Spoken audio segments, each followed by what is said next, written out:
بسم اللہ الرحمن الرحیم. دوستو ساتھیو، ڈاکٹر شبیر چودھری کی طرف سے آپ سب کو السلام علیکم and very good afternoon. Programme my voice میں آج میرے مہمان ہیں جناب سردار شوکت علی کشمیری صاحب، جو کہ ایک مشہور سیاسی لیڈر بھی ہیں اور تھنکر بھی ہیں. یونائٹڈ کشمیر پیپلز نیشنل پارٹی کے چیئرمین ہیں. اس کے علاوہ جموں کشمیر انٹرنیشنل پیپلز الائنس کے سیکرٹری جنرل بھی ہیں. یو این میں بھی ان کا بڑا کاروبار، ان کا بڑا کام ہے. وہ بڑے اچھے طریقے سے وہاں پر معاملات کو سنبھالے ہوئے ہیں جموں کشمیر کے فرنٹ کو. اور اس کے علاوہ جتنی بھی منورٹیز ہیں وہاں پر ریپرزینٹ ہوتی ہیں، یہ شوکت کشمیری صاحب ان کی ہر طریقے سے مدد کرتے ہیں. تو جناب شوکت Ali Kashmiri sahab, welcome to my programme my voice. Doctor sahab بہت شکریہ کہ آپ نے مجھے اپنے پروگرام میں مدعو کیا اور آپ کے توسط سے اپنے احساسات جذبات سے آپ کے ناظرین کو آگاہ کر سکوں، اسپیشلی آج کے. اچھا،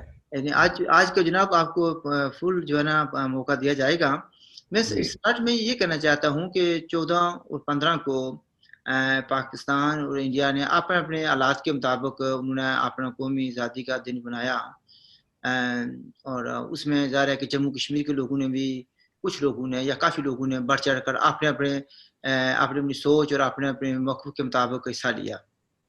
اور کچھ جموں کشمیر کے لوگوں نے مظاہرے بھی کیے. اور لیکن آپ کی پارٹی یہ سمجھتی ہے کہ ویسے یا تو 15 اگست کو جموں کشمیر آزاد ہو گیا تھا، چلو اگر 15 اگست کو نہیں کرنا چاہتی تو کم سے کم 16 اگست 1947 کو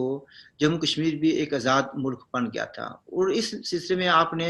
غالباً پچھلے سال کو یوم آزادی کا دن منایا تھا، اگر میں غلط نہیں ہوں تو اس پر تو کچھ نظر نہیں آیا بھی. کیا وجہ ہے کہ دوسرے لوگوں نے تو آزادی کا دن منایا، جموں کشمیر کی آزادی کا دن جو ہے وہ کسی نے منایا نہیں ہے؟ کہ کوئی مصروفیت رہی ہے یا کچھ اور وجوہات ہیں؟ نہیں، میرے خیال میں ہماری ہمیشہ سے یہ پارٹی کی پالیسی رہی ہے اور وہ اب بھی ہے کہ چاہے وہ ہندوستان کا دن ہو، اس کی اپنی آزادی کا ہو، یا پاکستان کے قیام جو پاکستانی حکومت سمجھتی ہے، وہ 14 اگست سمجھیں یا 15، یہ تو ہسٹورینس کا ایشو ہے کہ وہ یہ سمجھتے ہیں کہ دونوں ملک جو ہے یہ کریٹ ہوئے 15 اگست کو. لیکن پاکستان چونکہ اپنی تاریخ کا خود خالق ہے تو اس لیے انہوں نے کہا کہ نہیں، ہم تو 14 اگست کو آزاد ہوئے. لیکن یہاں پر ایک اضافہ کرنا چاہوں گا کہ کچھ عرصہ وہ 15 اگست کو مناتے رہے. آپ نہیں، بلکہ جو پہلا انہوں نے جو اپنے ملک کے قیام کی جو سیلیبریٹ کیا وہ 15 اگست کو کیا، اور باقاعدہ اس کا ایک اسپیشل جو ٹکٹ بھی جاری کیا، اور اس پہ جو ڈیٹ ہے وہ 15 اگست کی ہی ہے. بہرحال یہ تو میں سمجھتا ہوں کہ اس بحث میں ہم کیا پڑھیں ہیں کہ 14 اگست بنانی چاہیے ان کو یا 15 اگست بنانی چاہیے. بنیادی طور پر دو ملک بن گئے. اور یہاں پر ایک پوائنٹ آتا ہے میرے ذہن میں، کیونکہ اگین ٹاپک سے میں کوشش کروں گا کہ نہ ہٹیں. عام طور پر یہ کہتے ہیں لوگ کہ پاکستان کی جو ساری پالیسی رہی ہے وہ اپنے علاج پر توجہ نہیں دیتے، وہ پڑوسی ملک انڈیا پر زیادہ توجہ دیتے ہیں. اور اینٹی انڈیا کہہ لیں یا اینٹی ہندو کہہ لیں، ان کی پالیسی کا جو محور ہے وہ رہا ہے. تو جو اگر 15 اگست کو دونوں کرتے تو وہ بات نہیں بنتی تھی، تو اس لیے انہوں نے کہا جی ہم 14 کو کریں گے. ایک وجہ یہ بھی ہے. دیکھیں، تاریخی طور پر اگر آپ دیکھیں تو پاکستان کا قیام کوئی بر صغیر کے مسلمانوں کی کسی جدوجہد کا یا کسی آدرش کا نتیجہ نہیں ہے. یہ بہت لیٹلی، یعنی 1940 تک ہے. تو آپ یہ کہہ سکتے ہیں کہ مسلم لیگ کے بہت سارے احباب جو ہے وہ کانگریس پارٹی کے ممبر تھے، اور کانگریس پارٹی کے بہت سارے احباب جو ہے وہ مسلم لیگ کے ممبر تھے. اور یہ کوئی واضح واشگاف ایجنڈا نہیں تھا کہ مسلمانوں کے لیے ضروری ہے کہ ایک نیا ملک کریٹ کیا جائے. ہاں، یہ بات ضرور تھی کہ جو مسلمانوں کے حقوق کا کس طرح تحفظ ہوگا، اگر یعنی یہ کنسٹینٹ مختلف اوقات میں اس کا اظہار ہوتا رہا کہ جب انگریز چلے جائیں گے اور برٹش انڈیا آزاد ہو جائے گا تو اس وقت جو ہے وہ مسلمانوں کے حقوق کا تحفظ کیسے ممکن ہوگا. اور مسلم لیگ کا ڈے فرسٹ ایجنڈا یعنی جس چیز کو وہ پروپوگیٹ کرتے تھے, ایمفسائز کرتے تھے, وہ رائٹ آف دا مسلمس. لیکن بنیادی طور پر آج تو ہسٹورینز اس بات پہ متفق ہیں, جو ریسرچ اسکالرز ہیں, ایون جو لیٹسٹ ایک بک بھی چھپی ہے ڈاکٹر اشتیاق حسین صاحب کی, تو وہ یہ کہتے ہیں کہ برطانیہ کا یہ ڈیزائنز تھا کہ ایک بفر سٹیٹ بنائی جائے, اسی طرح جس طرح کہ 1880 میں ایک کانفرنس منعقد ہوئی برطانیہ اور اس وقت کے رشیا کے رہنماؤں کی, جس میں ایک ٹریٹی ہوئی, اور اس ٹریٹی کے مطابق جو ہے وہ افغانستان کو ایک بفر سٹیٹ قرار دیا گیا, جس سٹیٹ کا مقصد یہ تھا کہ وہ برطانیہ اور رشیا کے یعنی انٹرسٹ کو واچ کرے گا, سیف گارڈ کرے گا, اور افغانستان کی سرزمین نہ برطانیہ کے خلاف استعمال نہیں ہوگی اور افغانستان کی سرزمین جو ہے وہ رشیا کے خلاف استعمال نہیں ہوگی. اور اسی کے تحت جو یہ تو ایک لمبی ہسٹری ہے جسے پامیر ٹریٹی بھی کہا جاتا ہے. تو اسی طرح کا برطانیہ کے نزدیک یہ تھا کہ جب برطانیہ اس خطے سے نکل جائے گا تو برطانیہ کے جو مفادات ہیں ان کو سیف گارڈ کون کرے گا, کیونکہ جو انڈین نیشنل کانگریس تھی اس کے ڈیزائنز بہت واضح تھے کہ ہندوستان کی سرزمین جو ہے وہ کسی اور ملک کے انٹرسٹ نہیں بلکہ وہ ریجن کے انٹرسٹ میں سرو ہوگی, اور ان کی خارجہ پالیسی کی بھی خد و خال انہوں نے واضح کر دیے تھے کہ یہ نان الائنڈ بیسس پہ ہوگی. اور ٹورڈز رشیا اور چائنا بھی آپ یہ کہہ سکتے ہیں کہ ان کی کوئی مخاصمت نہیں تھی, اور جو کانگریس کے جو مینیفیسٹو تھا اس میں سوشلسٹک معیشت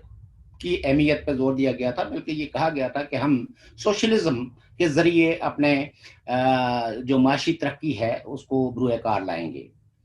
ویئرایز کہ کانگریس جو مسلم لیگ تھی, مسلم لیگ میں موسٹلی اگر مسلم لیگ کے اس وقت کے ڈونرز کو دیکھا جائے تو وہ مختلف ریاستیں جہاں مسلم نواب حکمران تھے وہ فنڈ کرتے تھے, اور پہلی جو مسلم لیگ جو 1905 یا 7 میں بنائی گئی تو سر شفیع جو ہے وہ اس کے پریزیڈنٹ تھے. تو کہنے کا مطلب یہ ہے کہ موسٹلی جو جاگیردار تھے, خاص کر کے مسلم جاگیردار,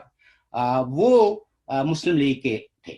تو اس لیے برطانیہ یہ سمجھتا تھا کہ مسلم لیگ جو ہے ہی واحد پارٹی ہے جو ان کے انٹرسٹ کو زیادہ بہتر طریقے سے سرو کر سکتی ہے, چونکہ یہ اس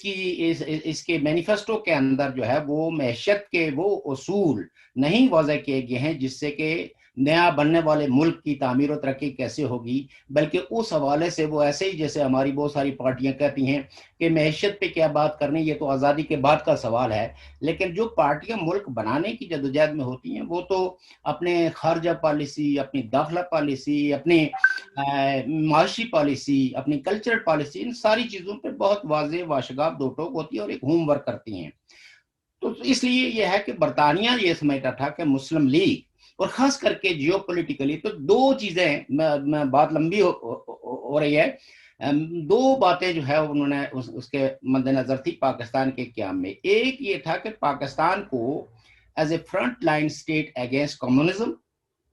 اور دوسرا اینٹی انڈیا. یہ اس کی نفسیات کے اندر, اس کے پروگرام کے اندر ڈے فرسٹ سے شامل تھا. یہ الگ بات ہے کہ جناح صاحب کے کچھ تقاریر جو ہے, یعنی جو فاؤنڈنگ فادر آف پاکستان ہیں, ان کی کچھ تقاریر ایسی ہیں جیسے جب ان کو ہندوستان اور پاکستان کے ریلیشنز کے حوالے سے پوچھا گیا تو انہوں نے کہا کہ ہمارے ریلیشن شپ ایسی ہی ہوگی جیسی امریکہ اور کینیڈا کے درمیان ہے. یا جب 11 اگست کی جو کانسٹیٹیوئنٹ اسمبلی میں جو ان کا خطاب تھا جس میں انہوں نے کہا کہ آپ آزاد ہیں اپنے مندروں میں جانے کے لیے, اپنے مسجدوں میں جانے کے لیے, اپنے چرچز میں جانے کے لیے, لیکن مذہب کا کوئی عمل دخل جو ہے وہ اسٹیٹ افیئرس میں نہیں ہوگا. لیکن آپ یہ دیکھیے کہ ان میں سے کوئی چیز بھی بعض ازاں جو کچھ بھی ہوا وہ جناح صاحب کے کسی بھی ویژن کا اظہار جو ہے، یعنی ان 2 تقریروں کو آپ اگر ہم ایک ویژن سپیچ کہیں یا ایک مشن سپیچز کا درجہ دیں تو وہ تو نہیں ہو سکا، کیونکہ ڈے فرسٹ سے ہی، اور اب تو کچھ لوگوں کا یہ بھی کہنا ہے کہ جو یعنی کشمیر کے محاذ پہ اس میں بعد میں آئیں گے، لیکن جو معروف بات ان کی دہرائی جاتی ہے کہ انہوں نے جنرل گریسی کو کہا کہ آپ جو ہے وہ فوری طور پر ملٹری حملہ کرے اور مطلب ہندوستان کے خلاف لڑے، جو وہ ہندوستان میں آئی ہے، جس کو انہوں نے جنرل گریسی نے نہیں مانا۔ بہرحال یہ تو ایک تاریخ کی باتیں ہیں، لیکن یہ ہے کہ آپ یہ دیکھیے کہ جیو پولیٹیکل امپورٹنٹ ایریاز کو پاکستان کے حوالے کرنے میں برطانیہ کا بڑا اہم رول تھا، اور یہ بات میں اس لیے کہتا ہوں کہ جارج کننگم جو گورنر تھے صوبہ سرحد کے، اس سے پہلے گورنر تھے جن کے ساتھ یہ ڈسکشن، مجھے ان کا نام اس وقت بھول رہا ہوں، وہ بھی ایک برٹشرز تھے، لیکن انہوں نے ان ڈیزائنز میں کسی قسم کی ہیلپ کرنے سے انکار کر دیا۔ جب انہوں نے انکار کر دیا تو ان کو ان کا تبادلہ کر کے تو پھر جارج کننگم کو ایز گورنر بھیجا گیا، اور ساتھ میں جو ڈاکٹر خان کی جمہوری حکومت تھی اس کو ختم کر کے تو صوبہ سرحد، اس وقت صوبہ سرحد کہتے تھے اس کو، جو آج کا خیبر پختونخوا ہے۔ چیزیں باتیں آتی ہیں، دیکھیں جی بات یہ ہے کہ ان میں جلدی سے بات کروں گا، یہ جو صوبہ سرحد میں ڈاکٹر خان کی حکومت ختم کی گئی، یہ تو یہ نیک کام جو ہے یا جمہوری کام ہے، یہ تو آپ کے محمد علی جناح صاحب نے کیا نا پاکستان بننے کے بعد۔ بالکل، اسی لیے ہم یہ کہتے ہیں کہ دیکھیں قیام پاکستان میں جن چیزوں کو بطور موبلائزیشن یوز کیا گیا، وہ ایک اکثریت کا خوف کہ ہندو جو ہے وہ میجورٹی میں ہیں اور مسلمان منورٹی میں ہیں، لہذا مسلمانوں کی رائٹس جو ہے ایک منارٹی کے تحت جو ہے وہ محفوظ نہیں رہیں گے۔ اور آپ یہ دیکھیے، میں ایک بات کہہ کے میں آپ کو، اور وہی سائیکی ایک نئے ملک کے اندر جو ہے وہ ہوئی، اور اس کے نتیجے میں اگرچہ جس وقت پاکستان کا قیام عمل میں لایا گیا تو اس وقت پاکستان کے جو ہے وہ 5th پروونس تھے، ایسٹ پاکستان 1 پروونس تھا اور 4 پروونس تھے جو مغربی پاکستان، جو آج کا جو پاکستان ہے اس کے 5۔ لیکن 1954 میں اس کے جو 1 یونٹ قائم کیا گیا اور 2 پروونس رکھے گئے، ایک وسط پاکستان اور ایک ایسٹ پاکستان جو آج کا بنگلہ دیش ہے۔ اس میں جتنے بھی قومیں اور قومیتیں تھیں ہسٹوریکلی، یا جو یہ ڈیمانڈ کرتی تھی کہ پروونشل اٹانومی ہو، ان سب کو آپ یہ کہہ سکتے ہیں کسی کو عبدوں کے ذریعے بے شمار قسم کے حربے استعمال کر کے ان وائسز کو دبا دیا گیا۔ لیکن اور پھر یہ ہے کہ جس وقت پاکستان کا قیام عمل میں لایا گیا تو یہ بھی یاد رہے کہ Balochistan at that time was not part of Pakistan. اس کو تو 1948 کے اندر جو ہے وہ شامل کیا گیا، اور وہ بھی آج بھی جو بلوچ رہنما ہیں وہ یہ کہتے ہیں کہ ہمیں اٹیک کر کے شامل کیا گیا، ہم پہ حملہ کر کے شامل کیا گیا، ویئر ایز کہ ہمارے اپر ہاؤس نے تو انڈیپینڈنٹ بلوچستان کی جو ہے وہ ریزولوشن پاس کی تھی، اور ہماری خواہش جو ہے وہ پاکستان کے ساتھ کوڈیل ریلیشنز کی تو تھی، لیکن ہماری پاکستان کو جوائن کرنے کی کسی قسم کی کوئی آدرش نہیں تھی، جس میں غوث پاک بزنجو صاحب جو ہے ایک مقتدر نام ہے بلوچ رائٹس موومنٹ میں، وہ تھے اس ریزولوشنز کے جو اپر ہاؤس میں پیش کی گئی under the leadership of Khan of Kalat, Khan خانہ ان کا ٹائٹل تھا۔ تو سو بلوچستان کی جو جیو پولیٹیکل امپورٹنس تھی، تو برطانیہ نے، حالانکہ برطانیہ کے ساتھ بلوچستان کے جو معاہدے تھے تو انہوں نے اس پاکستان کے حملے پہ کوئی خاموشی نہیں، بلکہ نئے پاکستان، اور پھر دنیا میں سب سے پہلا ملک ہے امریکہ جس نے جو ہے وہ پاکستان کو ریکگنائز کیا، اور ان کا جو ایمبیسیڈر تھا مراکو کے اندر اس کو ایڈوائز کیا گیا اور وہ کراچی فوری پہنچا، اور اس نے جو ہے وہ اپنا یہ پیغام گورنمنٹ آف برطانیہ کی طرف سے امریکہ کی طرف سے دیا گیا۔ تو سو کہنے کا مطلب یہ ہے کہ جتنے بھی جو جیو پولیٹیکل امپورٹنٹ ایریاز تھے، ویئر ایز کے پرنسپلی یہ تھا کہ جو اسٹیٹس ہیں ان کے لیے باقاعدہ جو ایکٹ 1947 پارٹیشنز کا وہ ہے، اس کے مطابق یہ تھا کہ یہ ریاستوں کے حکمرانوں نے طے کرنا ہے. اور ہاں تو اس لیے جتنے بھی جو پولیٹیکل امپورٹنٹ ایریاز تھے لائک گلگت بلتستان کی چونکہ سرحد چائنا کے ساتھ ملتی تھی, ادھر سینٹرل ایشیا کے ساتھ, ادھر جو بلوچستان تھا اس کی بھی جو پولیٹیکل امپورٹنٹ تھی. تو یہ جو عموماً طور پر جو ریسرچ اسکالرز ہیں, جو ہسٹورینز ہیں, وہ یہ کہتے ہیں کہ پاکستان کو ایک ڈیزائن کے تحت بنایا گیا, ایک منصوبے کے تحت بنایا گیا کہ تاکہ وہ اس خطے کے اندر کافی, کیونکہ آپ نے باتیں بہت کی ہیں لیکن اس میں چونکہ یہ آپ اس طریقے سے بات کر رہے ہیں جیسے کہ سارے سننے والے ان چیزوں کو جانتے ہیں. مجھے آپ کا اپنا علم ہے لیکن آپ نے دو تین چیزوں کو بڑا واضح کیا ہے کہ ایک یہ کہ جو مسلم لیگ ہے یہ مسلمانوں کے حقوق کا تحفظ کرنے کے لیے بنی تھی. یعنی اگر پاکستان کے اندر دوسرے منارٹیز ہوتی ہیں تو ان کا حقوق دفاع کون کرے گا, ایک سوال آتا ہے. دوسری بات یہ آپ کہہ رہے ہیں کہ جو مسلم پاکستان جو کریٹ کیا گیا تھا ایسے ڈیزائن یہ تھا کہ بفر اسٹیٹ قائم کی جائے جس طریقے سے اس وقت برٹش انڈیا اور رشیا کے درمیان تھی. ٹھیک ہے جی. اب مسئلہ یہاں پر یہ آتا ہے جیسے آپ کہہ رہے ہیں بھائی جو ابھی آپ نے ذکر کیا یعنی ڈاکٹر خان کی حکومت کا بھی, ظاہر ہے کہ وہ جو حکومت ہے پاکستان کے وجود میں آنے کے بعد ختم کی گئی. ایک ہفتے کے اندر اندر پاکستان وجود میں آیا تو ڈاکٹر خان کی حکومت کو ختم کر دیا گیا. کس نے؟ جناب محمد علی جناح, جو کہتے ہیں کہ biggest advocate of democratic values, تو اس نے الیکٹڈ گورنمنٹ کو ختم کر دیا. ایک بات. دوسری بات بلوچستان کا آپ نے ذکر کیا ہے تو آپ کو بھی ظاہر پتہ ہے اس چیز کا بھی, بلوچستان کے جو وکیل تھے وہ بھی محمد علی جناح تھے خانہ پلاد کے, یہی بات ہے نا. تو اس کے بعد ساری چیزیں وہ بھول کر ان کو, یعنی میں بھی اس ہسٹری کو جانتا ہوں اور آپ نے بڑی اچھی وضاحت کی کہ ان کا اپر ہاؤس ہے انہوں نے خود مختاری کا اعلان کیا تھا. میں جہاں پر بات یہ کرنا چاہتا ہوں کہ آپ اس بات پر کلیئر ہیں کہ پاکستان جو بنا ہے یہ اسلام کی خدمت کے لیے نہیں بنا بلکہ یہ جاگیرداروں کو خوش کرنے کے لیے اور جنہوں نے بنایا یعنی کہ برطانیہ وغیرہ یا ویسٹ ان کے مفادات کا تحفظ کرنے کے لیے بنایا گیا. یہی بات ہے جناب. بات یہ ہے کہ اس میں مزید اضافہ یہ کروں گا کہ یہ جاگیرداروں کو بھی خوش کرنے کے لیے نہیں بلکہ جاگیرداروں کا جو تاریخ کے اندر رول تھا اس رول کی بنیاد پہ برطانیہ یہ سمجھتا تھا کہ ہمارے جو سب سے قابل اعتماد اتحادی ہیں جو ہمارے مفادات کا پہلے بھی تحفظ کرتے رہے اور بعد بھی کر سکتے ہیں وہ جاگیردار ہیں. کیونکہ کانگریس پارٹی جو ہے وہ جاگیردارانہ سسٹم کے خلاف تھی اور انہوں نے جس وقت ان کی حکومت آئی تو انہوں نے جتنی بھی بڑی جاگیرداریاں تھیں ان کو ختم کر دیا. اس لیے یہ ہے کہ پاکستان بہت سارے, لیکن ایک بات میں جو بیچ میں وہ کہنا چاہتا ہوں کہ مسلم لیگ یہ کہتی تو ضرور تھی کہ مسلمانوں کے حقوق کے تحفظ کے لیے ہم نے یہ پارٹی بنائی ہے اور اس کے عمومی جو مطالبے تھے وہ مسلم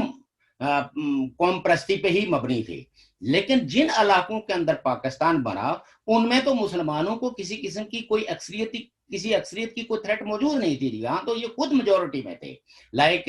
پنجاب جو ہے, یونائٹڈ پنجاب میں بھی مسلم نیومیریکلی ان میجورٹی تھے. پھر سندھ کے اندر بھی نیومیریکلی مسلم میجورٹی میں تھے. یہاں بھی مسلمانوں کو جو ہے وہ کسی دوسری مذہبی اکثریت کا کوئی خوف ہو. اور پھر جب ایک فیڈرل سسٹم بنا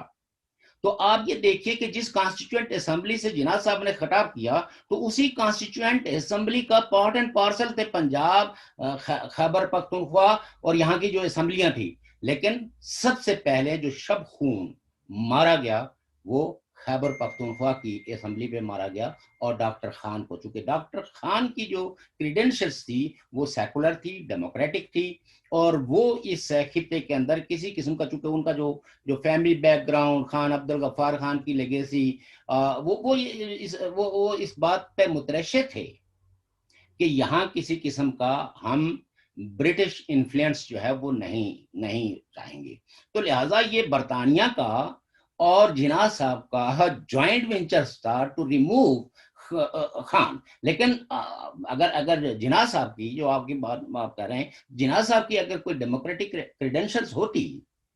تو وہ اس حکومت کو ختم کرنے کے بجائے وہ الیکشن کی طرف جاتے. لیکن یہاں تو جناح صاحب کے زندگی میں تو پاکستان جو ہے وہ کانسٹیٹیوشن, بلکہ پاکستان تو 1947 سے لے کے تو 1973 تک تو پاکستان میں کانسٹیٹیوشن نہیں بلکہ ڈیفرنٹ ایکٹس کے ذریعے, جیسے ویسے تو کہنے کو جو ہے نا وہ 1962 کا بھی کانسٹیٹیوشن ہے لیکن اس کے اندر لوگوں کے عام لوگوں کے، قوموں کے کیا رائٹس ہیں وہ تو واضح ہیں. تو اس لیے میں جو جس نقطے پہ زور دے رہا ہوں وہ یہ تھا کہ یہ گریٹ گیمز جو تھی جس کا پلیئر جو ہے وہ پاکستان ایک نیولی کریٹڈ کنٹری تھی جس کا نام پاکستان تھا، وہ اس خطے کے اندر واچ کرنے کے لیے بنایا گیا تھا، کالونیل انٹرسٹ کو پروٹیکٹ کرنے کے لیے. اور اگر 70 سال کی تاریخ کو دیکھیں تو پاکستان نے اپنے عوام کے لیے جو کچھ کیا، جس اکثریت کا خوف دلا کے انہوں نے پاکستان بنایا تھا، اسی اپنے ہی ملک کی، اپنی ہی مسلم جو آبادی تھی مشرقی پاکستان کے اندر، بنگالی جو ہے، تو ان کی اکثریت سے خوف زدہ ہو کے تو انہوں نے اس کو توڑ دیا، بجائے اس کے کہ ڈیموکریٹکلی الیکٹڈ نمائندوں کو حکومت دی جاتی. حکومت دینے کے بجائے انہوں نے مشرقی پاکستان کو علیحدہ ہونے میں جو ہے وہ اس عمل کو اور تیز کیا، اور الٹیمیٹلی بنگلہ دیش بنا. اور اس میں جس طرح کے جبر کے ہتھ کنڈے یا پاکستان کے قیام کے بعد اپنے ہی مسلم برادرز کو، اگر مسلم لیگ واقعی مسلمانوں کے حقوق کے تحفظ کے لیے بنائی گئی تھی، تو پھر جو ہے وہ مشرقی پاکستان کے لوگوں کو، بنگالی عوام کو اس سے شکوہ نہ ہوتا. لیکن آپ نے ان پہ زبان مسلط کرنے کی کوشش کی، اردو، اور ان کے اپنے کلچر نے، اپنی جو ان کی ان سے زیادہ پرانی، اردو سے زیادہ پرانی زبان تھی بنگالی، انہوں نے اس پہ ریبل کیا. اور الٹیمیٹلی اگر وہ الیکشن جیت گئے تھے تو اگر آپ کا کوئی ڈیموکریٹک جو مائنڈ سیٹ ہوتا تو آپ ان کو اقتدار دیتے. لیکن آپ کو پتا تھا کہ مشرقی بنگالی جو ہے وہ نیومریکلی جو ہے وہ زیادہ ہیں، لہٰذا آپ نے اسی فیئر کے تحت، جس کے تحت آپ نے پاکستان بنایا تھا، اسی فیئر کے تحت آپ نے بنگالیوں کو علیحدہ کیا. اور آج بھی پاکستان کے اندر اگر ڈیفرنٹ تحریکوں کا تجزیہ کریں تو وہ سائیکی جو ہے وہ ہر نیشن کے اندر موجود ہے کہ آج پنجاب کے بارے میں یہ سمجھا جاتا ہے کہ نیومریکلی پنجاب سب سے بڑا ہے اور اس لیے رول بھی پنجابی کرتا ہے. تو لہٰذا ہمارے جو یعنی سندھ کے عوام کے، بلوچستان کے عوام کے، خیبر پختونخوا کے عوام کے جو رائٹس ہیں وہ متاثر ہیں پنجاب کی نیومریکلی اکثریت کی وجہ سے. لہٰذا لوگ جو ہے وہ ڈفرینٹ تحریکیں بھی چل رہی ہیں جن کو آزادی کی تحریکیں کہتے ہیں، اور رائٹس کی موومنٹس بھی ہیں جو پارلیمنٹری سسٹم کو بلیو کرنے والی پولیٹیکل پارٹی ہیں، وہ بھی پاکستان کے موجودہ سیٹ اپ سے بالکل مطمئن نہیں ہیں. اشوک صاحب، میں تھوڑی سی ایڈ یہ کرنا چاہوں گا. جی سوال ہمارا ادھر ہی رہ گیا کیونکہ ہم دوسری اوور چلے گئے اوور ویو میں. مثلا آپ نے ابھی کہا کہ مشرقی پاکستان علیحدہ ہوا، ٹھیک ہے جی، وہ تو ظاہر ہے کہ قطر میں جو 70 میں جو الیکشن ہوتے ہیں، جو قطر میں جو سول وار ہوتی ہے اس کے نتیجے میں ہوتا ہے، وہ اس سسٹم میں اس وقت نہیں جائیں گے. لیکن ایک بات میں آپ کو کہتا ہوں، میں کتاب کا حوالہ دیتا ہوں، کتاب کا نام ہے فرام جناح ٹو ضیاء. میں یہ دعویٰ کیا گیا ہے اس وقت، چونکہ میں اپنے گھر سے باہر ہوں تو مجھے سوا نمبر یاد نہیں ہے، لیکن اس میں دعویٰ کیا گیا ہے کہ ایوب خان نے کہا تھا کہ مشرقی پاکستان کے لیڈروں کو کہ آپ اگر چاہیں تو علیحدہ ہو جائیں پاکستان سے. انہوں نے جواب دیا تھا جی جو اکثریت ہے وہ علیحدہ نہیں ہوا کرتی، جو اقلیت ہوتی ہے وہ علیحدہ ہوا کرتی ہے، ہم اکثریت میں ہیں، ہم پاکستان نہیں ہیں، اگر آپ علیحدہ ہونا چاہتے ہیں تو علیحدہ ہو جائیں. تو یہ دوسری لفظ میں یہ کوئی اچانک نہیں ہو گیا، ایک سوچے سمجھے منصوبے کے تحت ان کو یہ کیا گیا. دوسری بات میں اس میں یہ کرنا چاہوں گا، سوال آپ سے پوچھنا چاہوں گا، وہ لوگ آپ بھی کہتے ہیں، ہم بھی کہتے ہیں، اور بے شمار لوگ دنیا کہتی ہے، میں تو نہیں کہتا، بہرحال آپ بھی نہیں کہتے اس سینس میں، لیکن دعویٰ یہ کیا جاتا ہے کہ مسلمانوں کے حقوق کو تحفظ دینے کے لیے یا ان کے حفاظت کرنے کے لیے پاکستان جو ہے نا وجود میں لایا گیا، اور جناح صاحب نے بڑی قربانی دی ہے وغیرہ وغیرہ. لیکن ایک طرف یہ کہا جاتا ہے کہ سب سے زیادہ مسلمانوں کو کسی نے مارا ہے تو وہ پاکستان ہے. آپ اس میں کیا کہیں گے؟ دیکھیے، وہ ہمارے ایک دوست سندھی،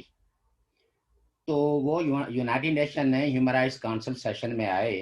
ابھی وہ چونکہ بڑے عہدے پہ ہیں تو اس لیے میں ان کا نام نہیں لیتا ہوں، اور انہوں نے بلکہ انگلینڈ سے ہی وہ برسٹری بھی کی. تو او آئی سی کی میٹنگ تھی